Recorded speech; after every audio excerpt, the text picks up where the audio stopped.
পঞ্চায়ত নিৰ্বাচনৰ ফলাফলৰ পিছতে কৰিব নোৱাৰিব কোনো শোভাযাত্ৰা আনন্দ উল্লাসময় পৰিৱেশ দেশৰ সাম্প্ৰতিক পৰিস্থিতিয়ে বাধ্য কৰিছে এনে পৰিৱেশক লৈ আৰু সেইকাৰণে ৰাজ্যৰ মুখ্যমন্ত্ৰী হিমন্ত বিশ্ব শৰ্মাৰ স্পষ্ট ঘোষণা অহাকালি পঞ্চায়তৰ ৰিজাল্ট দিব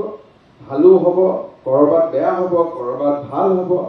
কিন্তু আজিৰ দিনটো ভাল হলেও বহুত উৎসাহ দেখুৱাৰ সময় নহয় কাৰণ ভোট নিদিয়াজন মানুহেও কিন্তু সেনা বাহিনীৰ লগত আছে দিয়াজন বিজেপিৰ লগত আছে কিন্তু নিদিয়াজনো সেনা বাহিনীৰ লগত আছে গতিকে আমি ইমানেই স্পৰ্শকাতৰ হ'ব লাগিব যে কালি জিকাৰ পিছত য'ত আমি জিকো সাধাৰণতে আমি পলিটিকেল পাৰ্টি জিকিলে অলপ ফূৰ্তি কৰাটো এটা স্বভাৱ অহাকালি টিভিৰ স্ক্ৰীণত আমি সেইটো দেখা পাব নালাগে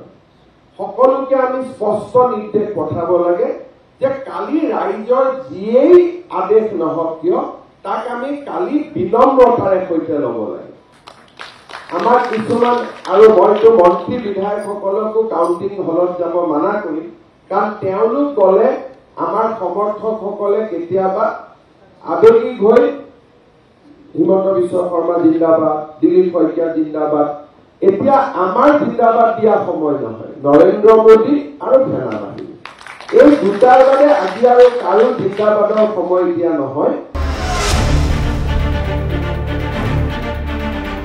ৰাজ্যৰ কোনো স্থানত বিহু অনুষ্ঠান অনুষ্ঠিত হ'ব নোৱাৰিব মুখ্যমন্ত্ৰী হিমন্ত বিশ্ব শৰ্মাই আহ্বান কৰিছিল ৰাইজলৈ আৰু তাৰ পিছতে সঁহাৰি লাভ কৰিছে ব্যাপক হাৰত আৰু তাৰ পিছতে এইবাৰ পঞ্চায়ত নিৰ্বাচনৰ ফলাফল ঘোষণাক লৈও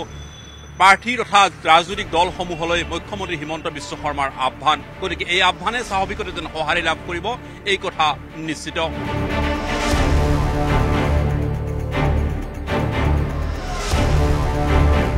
জনতা পাৰ্টিৰ কাৰ্যকৰ্তাসকললৈ মুখ্যমন্ত্ৰী হিমন্ত বিশ্ব শৰ্মাই স্পষ্টকৈ সেই কথাখিনি উল্লেখ কৰিছে এই সময়ছোৱাত বিশেষকৈ আমি সকলো একলগ হৈ থাকিব হৰা জিকা এয়া সকলো স্বাভাৱিক প্ৰক্ৰিয়া কিন্তু দেশবাসী হিচাপে আমি একলগ হ'ব লাগিব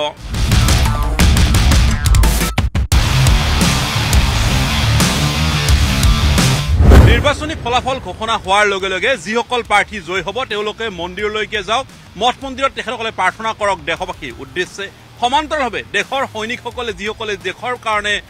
প্ৰাণ দিবলৈ সাজু হৈছে সেইসকল সৈনিকৰ পৰিয়ালসমূহক সহায় সহযোগিতা কৰাৰ বিশেষ এই মুহূৰ্তত নিৰ্দেশনা মুখ্যমন্ত্ৰী হিমন্ত বিশ্ব শৰ্মাৰ ৰাজনৈতিক দল বিজেপিয়ে এই ক্ষেত্ৰত আগভাগ গ্ৰহণ কৰিব লাগে বুলিও তেখেতে স্বাভাৱিকতে মন্তব্য প্ৰকাশ কৰিছে গতিকে মুখ্যমন্ত্ৰী হিমন্ত বিশ্ব শৰ্মাৰ এই মন্তব্যই বহুখিনি ইতিবাচক বাৰ্তা প্ৰদান কৰিছে ৰাজ্যবাসীলৈ